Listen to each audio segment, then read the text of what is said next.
Em nome do Pai, do Filho, do Espírito Santo. Amém. Ave Maria, cheia de graça, o Senhor é convosco. Bendita sois vós entre as mulheres, e bendito é o fruto do vosso ventre, Jesus. Santa Maria, Mãe de Deus, rogai por nós, pecadores, agora e na hora de nossa morte. Amém. São Felipe Neri, rogai por nós. Nossa Senhora de Fátima, rogai por nós. Em nome do Pai, do Filho e do Espírito Santo. Amém. Então, seguimos aqui na leitura da Alma de Todo Apostolado, do Dom Chutar. Nós estamos aqui no item sobre a irradiação sobrenatural daquele operário apostólico, né, que tem uma vida interior ou vida contemplativa intensa e saudável, né? Nós estamos no item da irradiação da firmeza e da doçura, que pode ser uma coisa contraditória a princípio, mas que é extremamente bem balanceada na vida do operário apostólico, né, que tem vida interior. Então, sigamos aqui, eu estou na página 98. Os santos não faziam mais que copiar o Mestre. No Evangelho, o Salvador mostra-se-nos acolhendo os pecadores com misericórdia, amigo de Zaqueu e dos publicanos, cheio de bondade para com os enfermos, os aflitos e as crianças. E, entretanto, ele, a doçura e a mansidão encarnadas, não hesita em tomar o azorrague para expulsar os vendilhões do templo. E que severidade, que força nas suas expressões quando fala de Herodes ou quando estigmatiza os vícios dos escribas e dos fariseus hipócritas. Tão somente em alguns casos raríssimos e só depois de se terem empregado debalde todos os demais meios, ou quando é de todo evidente que esses meios seriam inúteis, é que, com repugnância, para impedir o contágio, portanto, por caridade, se pode recorrer a processos que pareçam violentos. Afora essas exceções, e quando não estão em jogo os princípios, é a mansidão que deve prevalecer na conduta do operário apostólico. Apanham-se mais moscas, diz São Francisco de Sales, com uma colher de mel que por meio de pipas de vinagre. Essa expressão de São Francisco de Sales é muito, muito boa, né?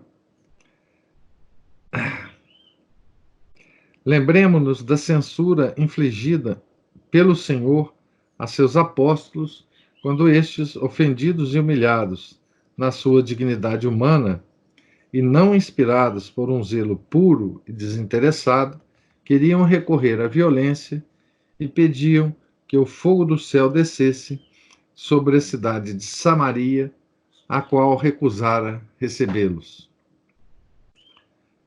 Não sabeis, lhes disse Jesus, de espírito sois.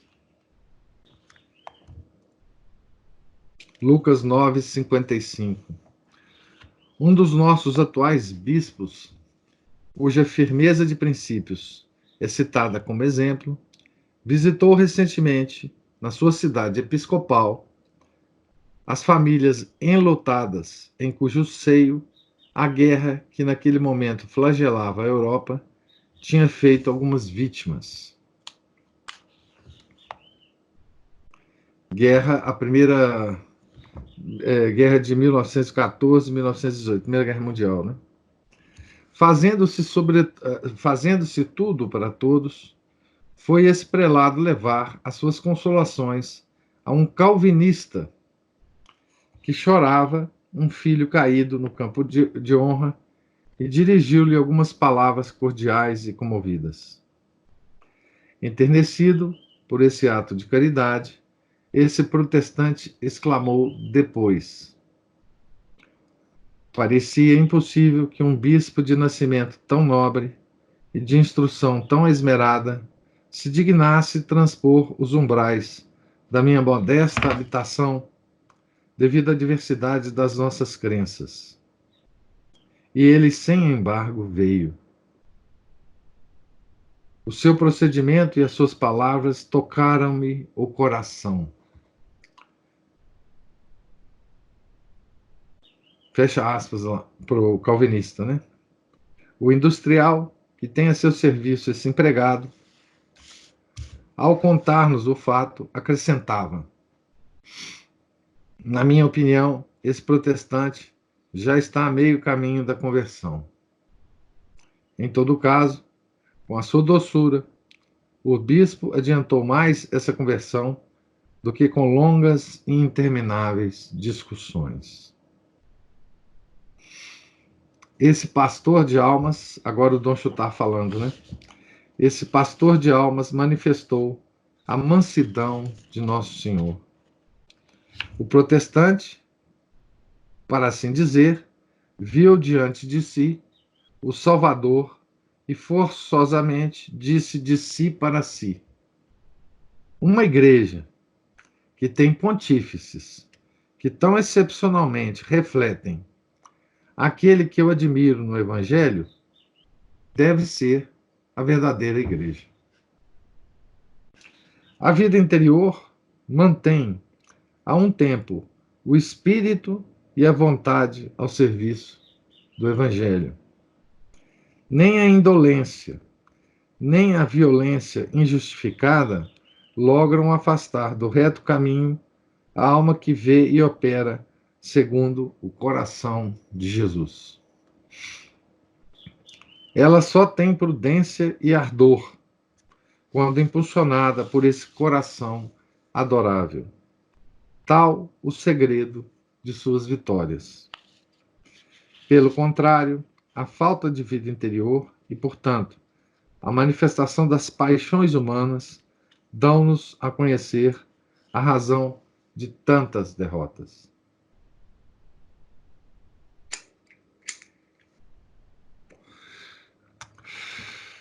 Então, nós acabamos aqui esse item belíssimo, onde Dom Chutar fala da firmeza e da doçura do operário apostólico. Como que a doçura, às vezes, atrai muito mais do que a firmeza, né? E aqui, ao longo desse texto, a gente tem que lembrar uma coisa que Dom Chutar tenta nos ensinar ao longo do texto, né? Que é firmeza nos princípios e suavidade, doçura na aplicação deles, né? Firmeza nos princípios, doçura na aplicação. Agora ele vai dizer que a vida interior irradia mortificação. O espírito de mortificação é outro princípio fecundador das obras. Tudo se resume na cruz. E enquanto não fizermos penetrar nas almas o mistério da cruz, apenas lograremos tocá-las superficialmente. Essa frase aqui está, inclusive, enfatizada aqui na edição do meu livro, né? E enquanto não fizermos penetrar nas almas o mistério da cruz, apenas lograremos tocá-las superficialmente. Mas quem poderá fazer aceitar um mistério que tanto repugna a esse horror pelo sofrimento tão natural ao ser humano? Então, aqui está dito, e é claro que a gente sente isso no nosso ser, né? Que o sofrimento repugna o ser humano de forma natural. A nossa natureza é assim, né? O sofrimento nos repugna. Mas quem poderá fazer aceitar? Bom, eu acabei de ler, né? Somente aquele que puder dizer com o grande apóstolo: Cristo crucifixus sum cruci.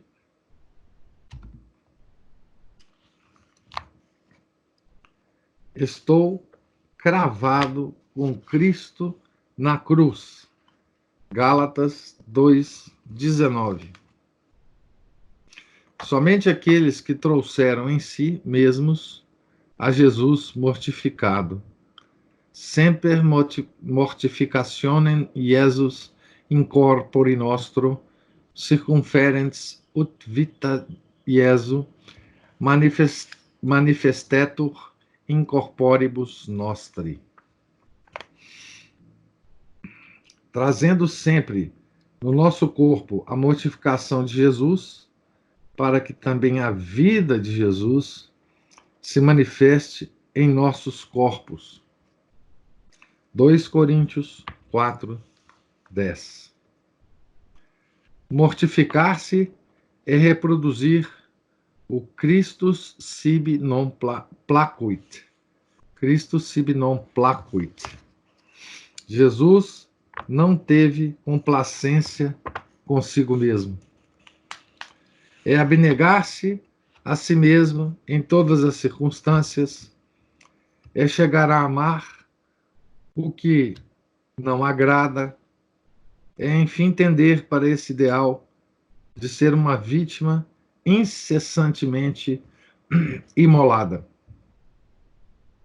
Ora, sem a vida interior, impossível é chegar-se a essa destruição radical dos nossos mais tenazes instintos. Então, aqui nós estamos falando de um aspecto da vida contemplativa que é muito difícil para nós percebermos, né? É que nós vamos lutar contra todas as forças da ordem natural, né? Aqui é onde há uma verdadeira luta entre a ordem sobrenatural e a ordem natural em nós mesmos, né? É aqui que nós entendemos, né, como que o afastamento do cristianismo, do verdadeiro cristianismo no mundo moderno, né, faz com que todos nós procuremos o prazer, né, bem-estar, né? Não é que isso não seja...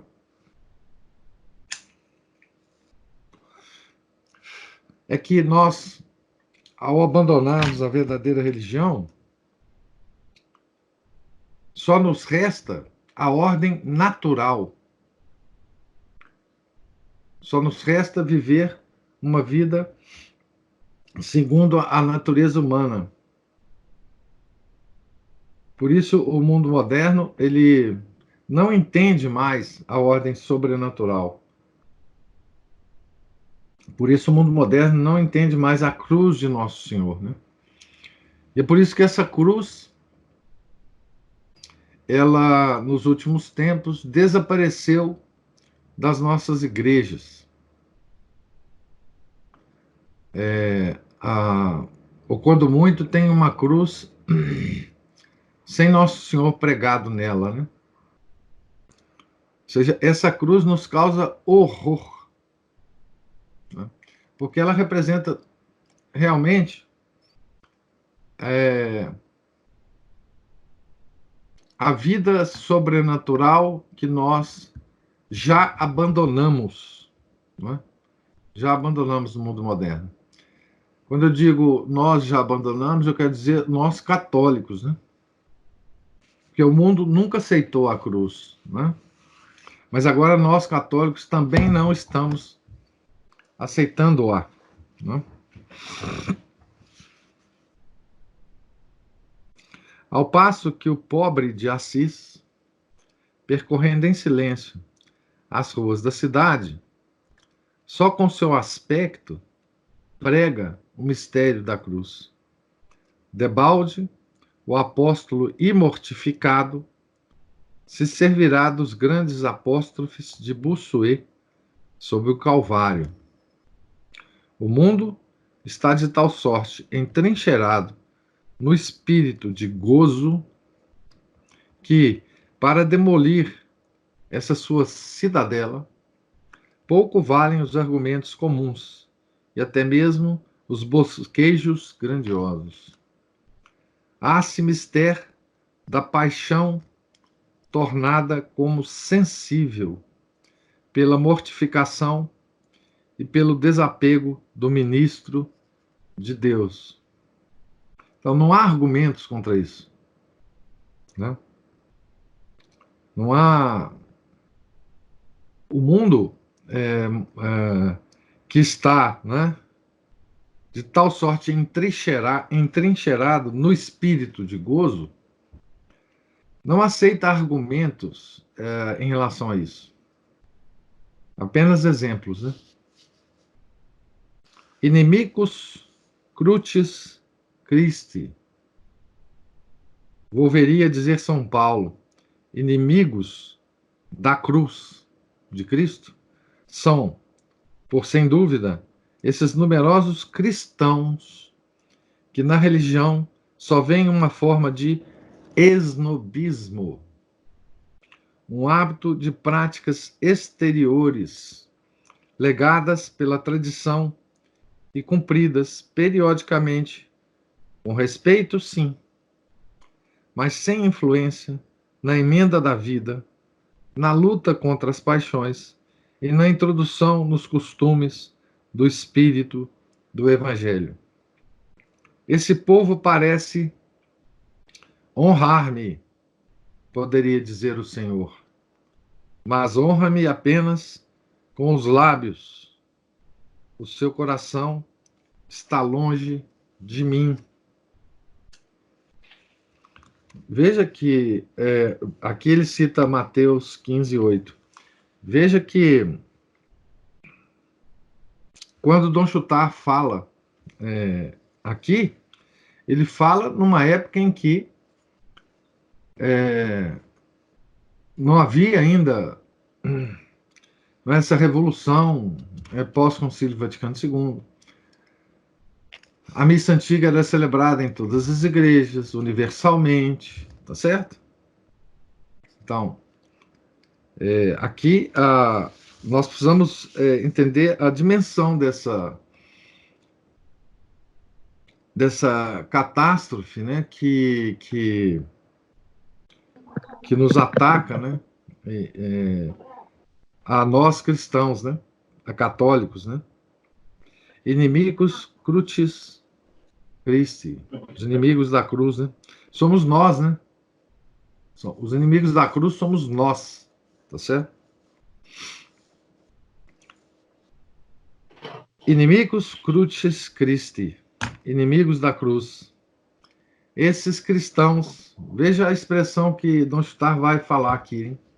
Esses cristãos efeminados, que julgam coisa indispensável verem-se rodeados de todas as comodidades, cederem a todas as exigências do mundo, entregarem-se aos prazeres desordenados, seguirem apaixonadamente todas as suas modas, esses cristãos que se ofendem com essa palavra que já não compreendem, mas que, sem embargo, Jesus Cristo disse para todos: se não fizerdes penitência, todos perecereis da mesma maneira.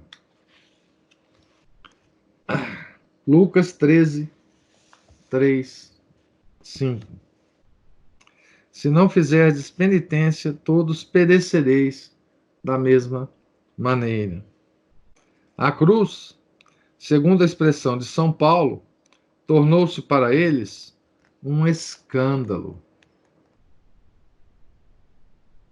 Então, esse é o pensamento extraordinariamente bem exposto, e é, sobretudo, para esse tempo que nós estamos vivendo, né? O tempo da Quaresma. A igreja tem esse tempo todo ano para nos lembrar disso que Dom Chutar está falando, né? E, contudo, continua Dom Chutar, poderá acaso o apóstolo, sem vida interior, produzir outros cristãos?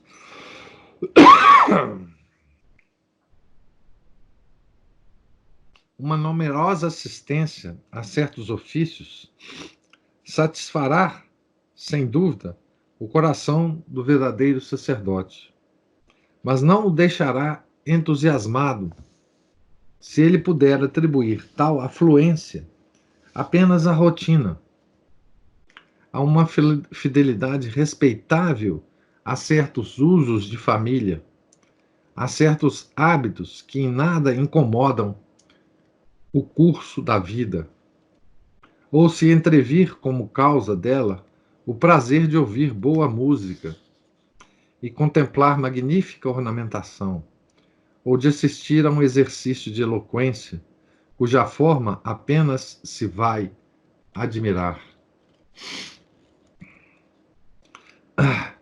Aqui ele está nos alertando, né, contra essa tendência tão moderna, tão atual, tão alegada, tão admirada hoje em dia, que é a tal do conservadorismo, né? Então, é o que ele diz aqui com as expressões assim, tal a rotina, né? A fidelidade respeitável a certos usos de família, a certos hábitos que em nada incomodam o curso da vida, né? Isso nos lembra muito, né, as pessoas, né, que hoje, nessa crise extraordinária que vivemos, né, que assistem à missa antiga, né, e nela veem, né, a música, o canto gregoriano maravilhoso, né? Então ele diz, para ouvir a boa música, de contemplar, né, magnífica ornamentação, tá certo? Muitos vão à missa antiga porque a consideram bonita, né? Respeitosa, admiram as pessoas que lá estão, o silêncio, né? Na verdade, elas se sentem bem assistindo à missa antiga, né? Elas se sentem bem, é legal, é bonito, né? Parece conservar os valores, né? Não é certo? Pelo menos, ao que parece, esse entusiasmo não poderá ser refreado perante a comunhão frequente. Parece não poderá ser refreado perante a comunhão frequente. Acode-me agora à memória uma lembrança da minha viagem aos Estados Unidos. Diz aqui Dom Chutar, né? Percorrendo certas paróquias, enchia-me de contentamento o fato de me dizerem que nelas bom número de homens era fiel à prática da comunhão da primeira sexta-feira do mês. Homo viderit in face, Deus autem incorde. Breviário, está citando o breviário aqui. O homem vê o rosto, porém Deus vê o coração. Deus vê o coração, né? Deus autem incorde.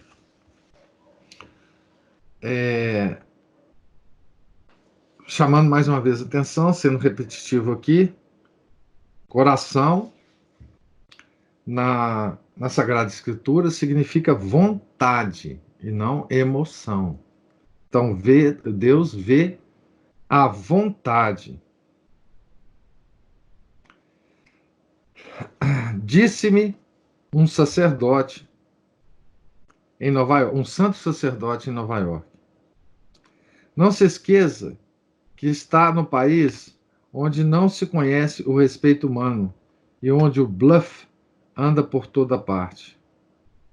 Reserve a sua admiração para as paróquias onde um observador criterioso puder comprovar que as comunhões frequentes manifestam realmente, se não a emenda total da vida, ao menos esforços sinceros de vida cristã e um desejo leal de não se pactuar com a intemperança, com a caça desenfreada ao dinheiro, etc.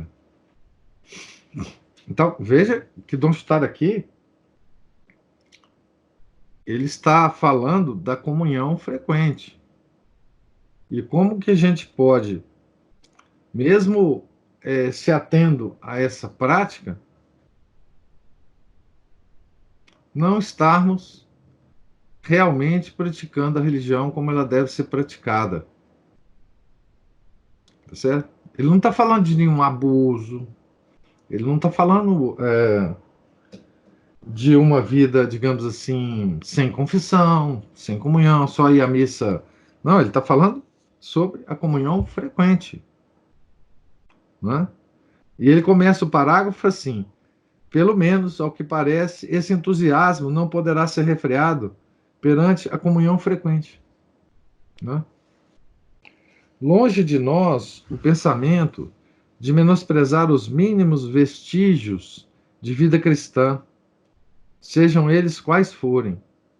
O fim dessas linhas é muito ao contrário, deplorar a lamentável incapacidade em que, devido à falta de vida interior, nos poderíamos achar de não produzirmos senão resultados sobremodo mesquinhos, bem que não menosprezáveis.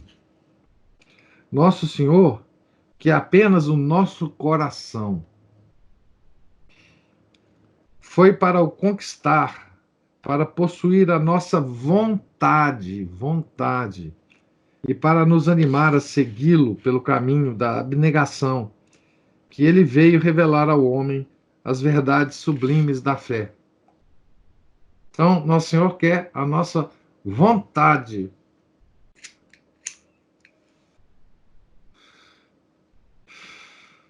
A nossa vontade. O apóstolo, habituado à vida interior, inteiramente baseada no abneget semetipsum, negue-se a si mesmo, Mateus 16, 24, terá poder suficiente para fazer nascer essa abnegação, que é a base de toda perfeição moral. Será, porém, incapaz de tal aquele que apenas de muito longe seguir o Salvador levando a sua cruz. Nemo date quod non habet. Ninguém dá o que não tem. Sem coragem para ele próprio imitar Jesus crucificado, como poderá tal apóstolo pregar ao povo essa guerra santa contra as paixões a qual nosso Senhor nos convida. Se o apóstolo desinteressado, humilde, casto, pode arrastar as almas para a luta contra a onda sempre crescente da cobiça, da ambição e da impureza. Então, só o apóstolo desinteressado, humilde, casto, pode arrastar as almas para a luta contra a onda sempre crescente da cobiça, da ambição e da impureza. Só aquele que conhecer a ciência do crucifixo, bonita essa expressão, né? A ciência do crucifixo, será suficientemente poderoso para opor um dique a essa solicitude contínua pelas comodidades, a esse culto do prazer que ameaça submergir tudo e destruir as famílias e as nações. Ensinar a Jesus crucificado, eis como São Paulo resume o seu apostolado. E porque vive de Jesus e de Jesus crucificado, consegue fazer saborear às almas o mistério da cruz e ensinar-lhes a viver desse mistério. Hoje, grande número de apóstolos não tem vida interior que lhes baste para aprofundar, compenetrar-se e irradiar esse vivificante mistério. Consideram na religião muito exclusivamente os lados filosóficos, sociais e até mesmo estéticos, aptos para interessar as inteligências e excitar a sensibilidade e a imaginação. Desenvolvem a sua própria tendência de ver nela, sobretudo, uma escola de poesia sublime, de arte incomparável. Certo é que a religião possui essas qualidades, mas considerá-la apenas sob esses aspectos secundários seria o mesmo que desfigurar absolutamente a economia do Evangelho, pondo como fim o que é apenas meio. Fazer do Cristo de Getsemane, do Pretório e do Calvário apenas um Cristo perfumado é um sacrilégio. Depois do pecado, a penitência, a reparação, o combate espiritual tornaram-se condições indispensáveis da vida. A cruz de Jesus Cristo lembra isso a cada passo. Ao zelo do Verbo encarnado pela glória de seu Pai, não basta obter admiradores. Ao zelo do Verbo encarnado pela glória de seu Pai, não basta obter admiradores. São-lhes necessários imitadores.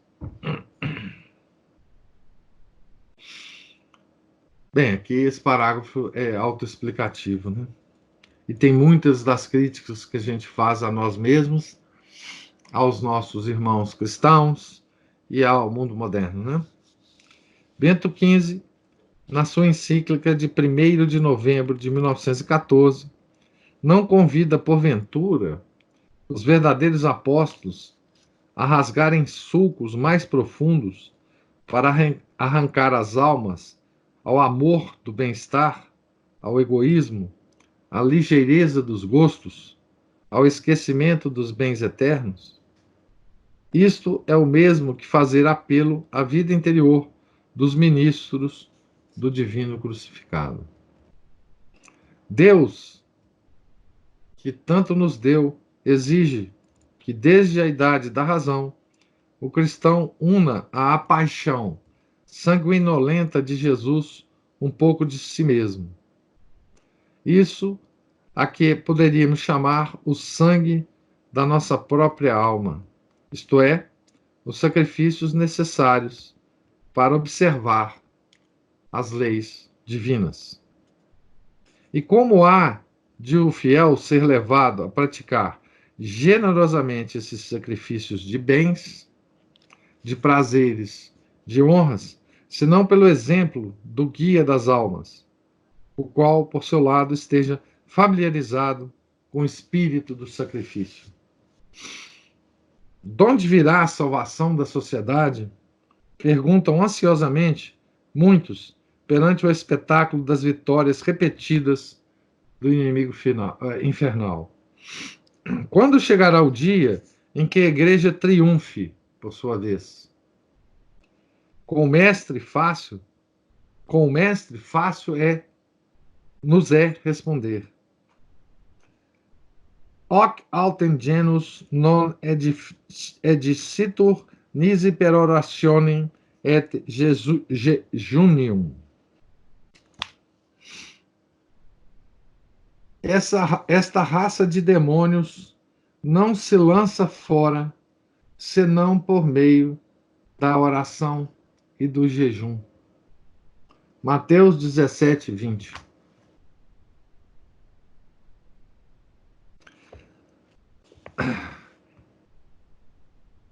Oração, jejum e penitência é o que Nossa Senhora nos pede, né, em todas as suas aparições, principalmente as do século XIX e XX. Né? Quando das fileiras do sacerdócio e da milícia religiosa sair uma pleiade de homens mortificados que façam resplandecer através dos povos o mistério da cruz, esses povos, então, contemplando no padre ou no religioso mortificado as reparações pelos pecados do mundo, compreenderão a redenção pelo sangue de Jesus Cristo. E somente então que o exército de Satanás há de recuar e que a queixa dolorosa do Salvador ultrajado, mas encontrando enfim reparadores, não mais repercutirá através dos séculos o seu eco temível. E quasi vide eius virum, qui interponeret sepem et staret oppositius contra me pro terra, ne dissipasse nea, et non inveni. E busquei entre eles um homem que se entrepusesse como uma sebe e que, posto em campo contra mim, acudisse por essa terra para eu a não destruir. E não o achei. Ezequiel 22, 30. Quis alguém analisar porque um só sinal da cruz do padre Ravignan produzia efeitos tão admiráveis sobre os indiferentes e até sobre os ímpios que o iam ouvir por curiosidade. A conclusão das suas perguntas a numerosos ouvintes foi que a austeridade da vida íntima do pregador se manifesta de maneira cativante por meio desse sinal da cruz que o unia ao mistério do Calvário. Então, um operário apostólico mortificado nesse mundo de prazeres faz uma diferença enorme, né? Só pelo fato dele estar presente, né? Dele estar presente.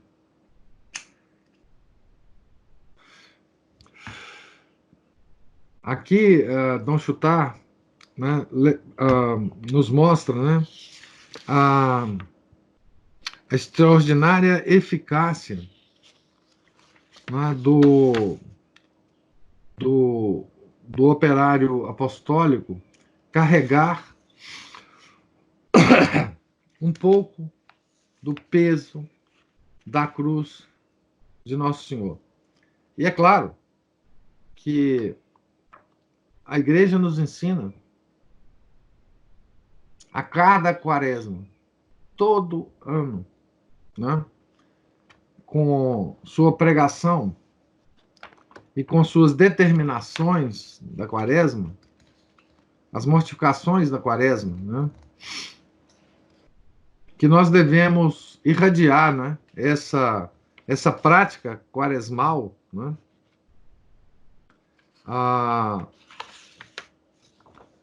para todo o ano, né? Ah, ah, essa, esse ensinamento da igreja, né? Todo ano, é para que a gente expanda, né? Essa prática quaresmal, né? Para todo o ano, né? A igreja antiga, pelo menos, né? Ela, ela tinha períodos no ano, né? De, de expansão dessas mortificações na quaresma, né? Por exemplo, o advento é um tempo também de mortificação, né? A nossa espera do Natal de Nosso Senhor, né? Em várias outras épocas, né? Com as quartas, sextas e sábados, né? De têmporas, né? Também ela expande isso, né? Para nos ensinar, né? A viver não só na quaresma, mas durante todo o ano, né? Essa, essa vida de mortificação, né? Há muitos escritos sobre mortificação, né, na igreja. O santo sempre nos fala sobre isso, né? Então agora, nós mudamos agora, só lembrando que nós estávamos no item, né? No item C, foi um item bastante longo, né? Que tinha o título A Vida Interior Produz no Apóstolo a Irradiação Sobrenatural. Quão eficaz é essa irradiação? Então, ao longo desse item, nós vimos a irradiação da fé, a irradiação da esperança, a irradiação da bondade, a irradiação da humildade, a irradiação da firmeza e da doçura, e, finalmente, a irradiação da mortificação. Um verdadeiro operário apostólico irradia pela sua própria vida todas essas coisas. Agora, nós entraremos aqui no item que é a vida contemplativa interior, dá ao operário evangélico a verdadeira eloquência.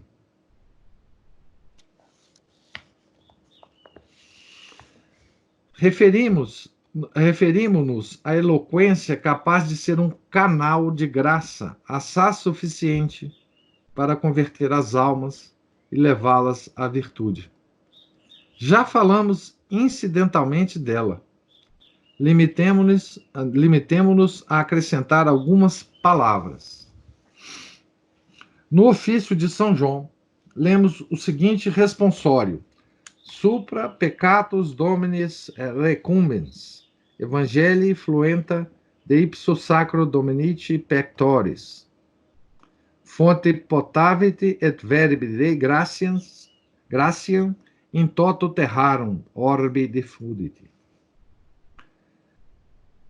Que profunda lição nessas poucas palavras para todos aqueles que, como pregadores, escritores ou catequistas, têm de distribuir a palavra divina. Com essas notáveis expressões,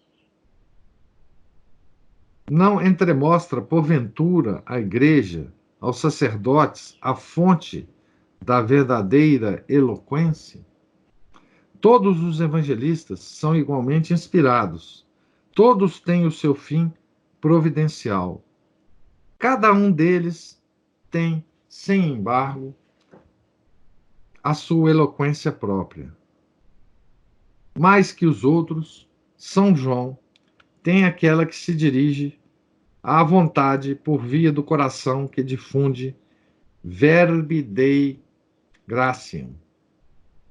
Os epístolas de São Paulo, o seu evangelho é o livro preferido pelas almas para as quais vazia de sentido é a vida deste mundo sem a união com Jesus Cristo. Donde procede em São João essa eloquência cativante. Esse grande rio, cujas águas benéficas regam o mundo inteiro. Fluenta in toto terrarum orbe diffudit. Em que montanha vai buscar a sua nascente desse rio fluente, né? É um dos rios do paraíso, diz o texto evangélico, litúrgico. Quasi unus ex paradisi fluminibus, evangelista Ioannes. O rio do paraíso, né? Para que servem tantas montanhas lindíssimas e tantas geleiras? Não seriam, acaso, muito mais úteis, dirá o ignorante, essas superfícies imensas, se em planícies se desenrolassem? E ele não pensa que sem esses pícaros elevados, as planícies e os vales seriam tão estéreis como o Saara. São, com efeito, as montanhas que, mediante o rio do qual são o reservatório, dão fertilidade à terra. Qual é esse cume elevado do paraíso, de onde brota a fonte que alimenta o Evangelho de São João? É o coração de Jesus. Evangelii fluenta de ipso sacro Dominici pectoros, fonte potavit. Do peito do Senhor, né? Foi por ter sentido, mediante a vida interior, as palpitações do coração do homem-deus e a imensidade de seu amor pelos homens, que a palavra do evangelista se tornou o canal de graça do Verbo divino. Verbi Dei Gratiam diffudit. São João é considerado o apóstolo do Sacratíssimo Coração de Jesus, né? Aliás, tem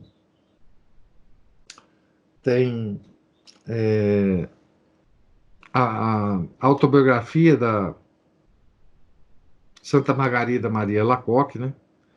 Faz muita, ou nos permite fazer muitas comparações entre a Santa Margarida e São João, né? Pela proximidade dela com o Sacratíssimo Coração de Jesus, né? De igual sorte, se pode dizer que os homens interiores são também, de algum modo, rios do paraíso. Não só atraem, com as suas súplicas e imolações, do céu para a terra, as águas vivas da graça, e desviam ou abreviam os castigos que o mundo merece, como também, indo aurir ao mais alto dos céus, no coração daquele em que reside a vida íntima de Deus, as ondas dessa mesma vida, abundantemente as difundem pelas almas. Aurietis aquas de fontibus salvatoris. Aure, as águas das fontes do Salvador, né? Chamados a ministrar a palavra de Deus, fazem-no com uma eloquência cujo segredo só eles conhecem. Falam do céu à terra. Iluminam, abrasam, consolam, fortificam, Sem essas qualidades reunidas, a eloquência ficará incompleta, e o pregador jamais vingará reunir essas qualidades, se não viver em Jesus. Então, aqui é a fonte da eloquência dos grandes pregadores da igreja, né? Dos extraordinários sermonistas, dos extraordinários santos das grandes homilias, né? As homilias de São Bernardo, São João Crisóstomo, enfim. Os extraordinários pregadores, né? Um Bossuet, um Padre Antônio Vieira, né? Enfim, nós temos tantos, né? Santos, um Santo Antônio, né? De Pádua, que escreveu uma obra extraordinária, né? Um São Francisco de Sales, né? De onde vêm aquelas palavras, né? Aquela unção que a gente sente, né? Aquele, aquele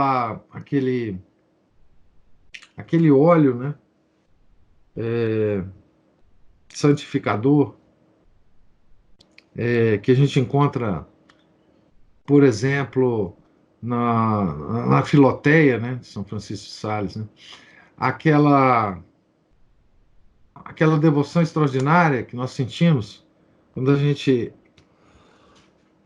lê, por exemplo, Santo Afonso Maria de Ligório, né? Glórias de Maria, por exemplo. Né? Onde que surge aquilo, né? Que obra extraordinária é aquela, né? De onde que vem aquilo? Como que ele escreveu aquilo, né?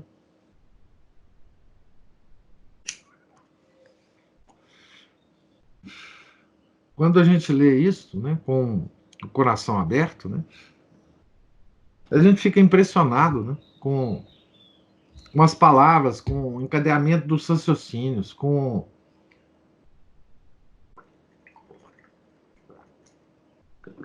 mesmo com a erudição do santo, e como que essa erudição não nos fere, né? Não é pesado, porque ele usa tudo que ele tem a seu dispor, né? Para mover o nosso coração, né? E de novo, mover o coração não é mover as emoções, não é mover os sentimentos, é mover a vontade, né? Ah, o encadeamento dos textos, né? Tudo isso, obviamente, você pode analisar do ponto de vista literário, do ponto de vista de estilo literário, etc. Mas ali nada importa isso. Né? Ali tudo está organizado, né, para mover a nossa vontade na direção de Nosso Senhor. Né? Ler essas grandes obras, né? Esses grandes santos, né? Um São Bernardo mesmo, né, que é pai espiritual do Dom Chutar, né? E de fato mergulhar nesses rios do paraíso, né? Que desaguam aqui na Terra através desses homens, né? De vida interior, né? Eles se tornam disponíveis a nos trazer essas águas do paraíso, né? É isso que Dom Chutar fala aqui a respeito da eloquência, das homilias, das palavras que saem da boca desses grandes operários apostólicos. Né? Então ficamos por aqui hoje. Se alguém tiver algum tipo de observação, nós temos ainda uns 5 minutinhos aí para discutirmos.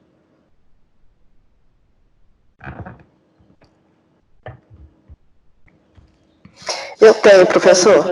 Sim? É que a respeito da humildade, eu acho a humildade uma coisa muito difícil a verdadeira humildade. Aí eu achei no Imitação de Cristo, numa das reflexões que São Francisco de Sales faz, tem um frei que pergunta para ele: meu caro pai, eu vos suplico dizer-me, na verdade, que opinião tendes de vós mesmo, de vós mesmo. E aí ele responde, São Francisco responde assim: se Deus tivesse favorecido, aí ele fala que ele é o pior do pecador do mundo, o que menos serve a Nosso Senhor. E aí o Frei Rufino, que é esse que pergunta para ele, fala, mas como assim? O senhor jamais faria coisas que nós vemos, pecados graves que nós vemos outras pessoas cometendo. Aí São Francisco de Sales diz para ele que se Deus tivesse favorecido essas outras pessoas com a graça, com as graças e com a misericórdia que ele o favoreceu, essas pessoas teriam servido a Deus muito melhor do que ele. E que, em contrapartida, se Deus não o tivesse a ele, São Francisco, favorecido a ele com as graças que Deus o favoreceu, ele cometeria as maiores maldades. Isso. Então, eu acho que esse é um pensamento que eu vou levar para mim, eu estou aqui dividindo com vocês, né? De fazer o exercício, de pensar que qualquer coisa que me for tirada de graça que Deus me dá, né, de qualquer favorecimento que Deus me concede, como que seria a minha reação? Isso. Bom, isso se passou com São Francisco de Assis, né? E não de Sales. Ah, é? Porque o São Francisco de Assis é que se dizia o pior dos pecadores. Ah, tá. Tá? São Francisco de Sales está narrando esse fato da biografia. De São Francisco de Assis. De São Francisco de Assis. Não, esse é o verdadeiro espírito de humildade, que é a consideração de que nós só somos capazes de fazer as piores coisas.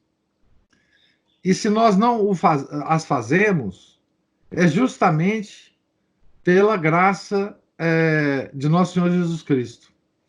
Então, isso não é. Isso é uma disposição que nós temos que ter sempre no nosso coração. É uma consideração que nós temos que fazer sempre. E sobretudo, uma consideração que nós temos que fazer quando a gente está pensando que está conseguindo alguma coisa por mérito próprio. É aí que é mais necessário que a gente se volte e diga, olha, eu só estou fazendo esse negócio aqui de bom porque eu estou sendo favorecido por uma graça, que eu não entendo por que eu estou sendo favorecido, mas eu reconheço que eu não sou capaz de fazer isso. Né? Esse é o verdadeiro espírito de humildade, você se referir tudo de bom que você faz a Deus e não a você mesmo. Todas as habilidades naturais que você tem, todas as facilidades naturais que você tem de aprender, de falar, enfim, todas as pessoas que você tem a graça de poder ajudar, tudo isso nós não faríamos segundo a nossa natureza humana. E aí, quando você faz isso, você não faz a confusão entre a ordem da natureza e a ordem da graça, que é aquilo que nós discutimos, inclusive, ontem, né? Isso é não fazer a confusão entre a ordem da natureza e a ordem da graça. É saber que, embora nós possamos ter sido agraciados com várias habilidades naturais, essas habilidades nos foi dadas por nosso Senhor Jesus Cristo para que nós façamos um trabalho decente de operários apostólicos. E que essa coisa não depende da gente, depende de Deus, de manter essas qualidades, inclusive. São Francisco de Sales, ele muitas vezes chama a atenção na obra, nas obras dele, né, de que todas as habilidades naturais nós podemos perder de um instante para outro, né? Basta, por exemplo, um derrame cerebral, nós perdemos tudo. Todas as habilidades de falar, de enxergar, de ouvir, enfim. Né? Então, mesmo as habilidades naturais nos foram dadas por Nosso Senhor. Que dirá as outras habilidades que nós vamos acrescentando, né, na nossa vida ao longo do tempo. Né? Esse é o verdadeiro espírito de humildade. Né? É você saber que você é nada sem a graça de Deus. É nada, simplesmente nada. Essa é uma das partes que eu mais admiro. É uma das histórias, né, contadas nessa edição da Imitação de Cristo que eu mais admiro. Eu fiz, inclusive, um post no blog que eu acho que chama São Francisco, o maior pecador do mundo, contando essa historinha aí do Frei Rufino, né, ficando implicado com o São Francisco sempre falar que ele era o maior pecador do mundo, né? E a resposta dele é extraordinária, né? Que é de um verdadeiro santo mesmo. Né? Mas pode guardar isso, é maravilhoso. Porque eu me pego, às vezes, reclamando, eu sou muito reclamona, então assim... todos nós, velho. E aí eu fico pensando, meu Deus do céu, e com a família que eu tenho, com a saúde que eu tenho, né, com as condições de vida que me foram concedidas por Deus, eu ainda reclamo. Se eu não tivesse qualquer uma dessas coisas, o que eu ia ser então? Nós reclamamos de tudo. Agora nós vamos reclamar das coisas que estão acontecendo na atualidade, coronavírus, etc. Mas, assim, se não fosse isso, nós estávamos reclamando de outras coisas, enfim. Murmuração, né? Que é pecado, né? Nós reclamamos de tudo. Nós não somos resignados com nada.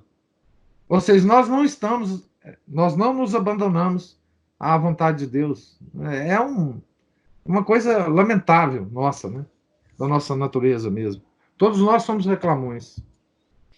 Você não está sozinho, infelizmente. Mas então, gente, vamos encerrar agora com oração. Até amanhã. Tenham todos um santo dia. Em nome do Pai, do Filho, do Espírito Santo. Amém. Ave Maria, cheia de graça, o Senhor é convosco. Bendita sois vós entre as mulheres, e bendito é o fruto do vosso ventre, Jesus. Santa Maria, Mãe de Deus, rogai por nós, os pecadores, agora e na hora de nossa morte. Amém. São Felipe Neri, rogai por nós. Nossa Senhora de Fátima, rogai por nós. Em nome do Pai, do Filho e do Espírito Santo. Amém.